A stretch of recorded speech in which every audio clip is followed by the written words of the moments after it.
ઉત્તરકાશીમાં ધારેલીથી લગભગ 4000 ફૂટ ઉપર શ્રીકાંતથી આવતી નદીમાં ઘોડાપૂર અને ભૂસ્ખલન બાદ હવે શોધખોળ ચાલી રહી છે। એનડીઆરએફ, સેના અને એસડીઆરએફની ટીમ સતત શોધ કરી રહી છે। નીલકંઠથી વહેતી નદી પર ગ્લેશિયરના ટુકડા કેવી રીતે પડ્યા અને ભવિષ્યમાં ટેકરીઓમાંથી આવતા ગ્લેશિયર કેટલા ખતરનાક બની શકે છે તે જાણવા માટે ઘણી ટીમોને આ 4000 ફૂટ ઊંચાઈએ મોકલવામાં આવી રહી છે। આ તપાસ બાદ એ નક્કી કરવામાં આવશે કે ટોચ પર કોઈ પથ્થર કે કાટમાળ છે કે નહીં, જે આગામી દિવસોમાં સમસ્યા બની શકે છે કે નહીં। આ રસ્તા ઉપર ટેકનિકલ નિરીક્ષણ કરવામાં આવી રહ્યું છે, જો કે ઉત્તરકાશીમાં વરસાદને લઈને ચેતવણી આપવામાં આવી છે। આવી સ્થિતિમાં જો વરસાદ પડે તો પર્વત પર એકઠો થયેલો કાટમાળ નીચે આવી શકે છે, જો કે ટીમને હજુ સુધી કોઈ કાટમાળ મળ્યો નથી।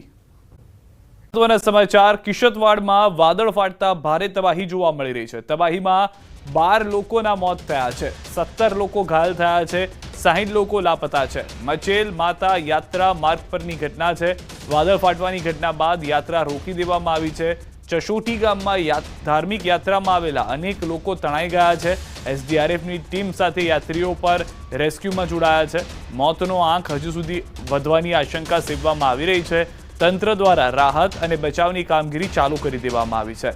તો જે દ્રશ્યો આપ જોઈ રહ્યા છો, સ્થાનિક જે લોકો છે તેઓ પણ મદદ કરી રહ્યા છે, જે પ્રવાસીઓ આવ્યા છે તે પણ મદદ કરી રહ્યા છે, પરંતુ વધુ એક વખત જમ્મુ કાશ્મીરમાં વાદળ ફાટવાની ઘટના ઘટતાને કારણે જ પરિસ્થિતિ જે છે તે આપ જોઈ રહ્યા છો।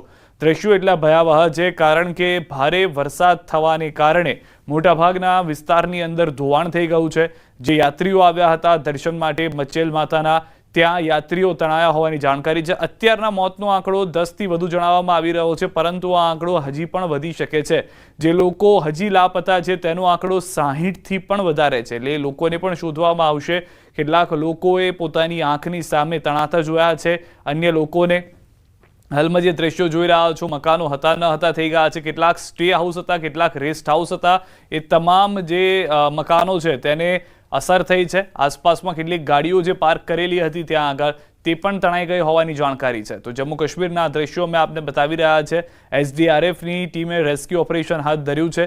જરૂર પડશે તો સેનાની પણ મદદ લેવામાં આવશે। હાલમાં રાહત અને બચાવની કામગીરી જે છે તે પૂરજોશની અંદર ચાલુ કરી દેવામાં આવી છે। આ પહેલા ઉત્તરાખંડમાં પણ એ જ પરિસ્થિતિનું નિર્માણ થયું હતું કે જ્યાં વાદળ ફાટવાને કારણે સેંકડો લોકોના મૃત્યુ થઈ ગયા હતા, સેંકડો લોકો જે લાપતા થઈ ગયા હતા। તમામને સેનાની મદદથી હજી પણ શોધવા માટેના, હજી પણ કાટમાળ હટાવવા માટેના પ્રયાસ કરવામાં આવી રહ્યા છે।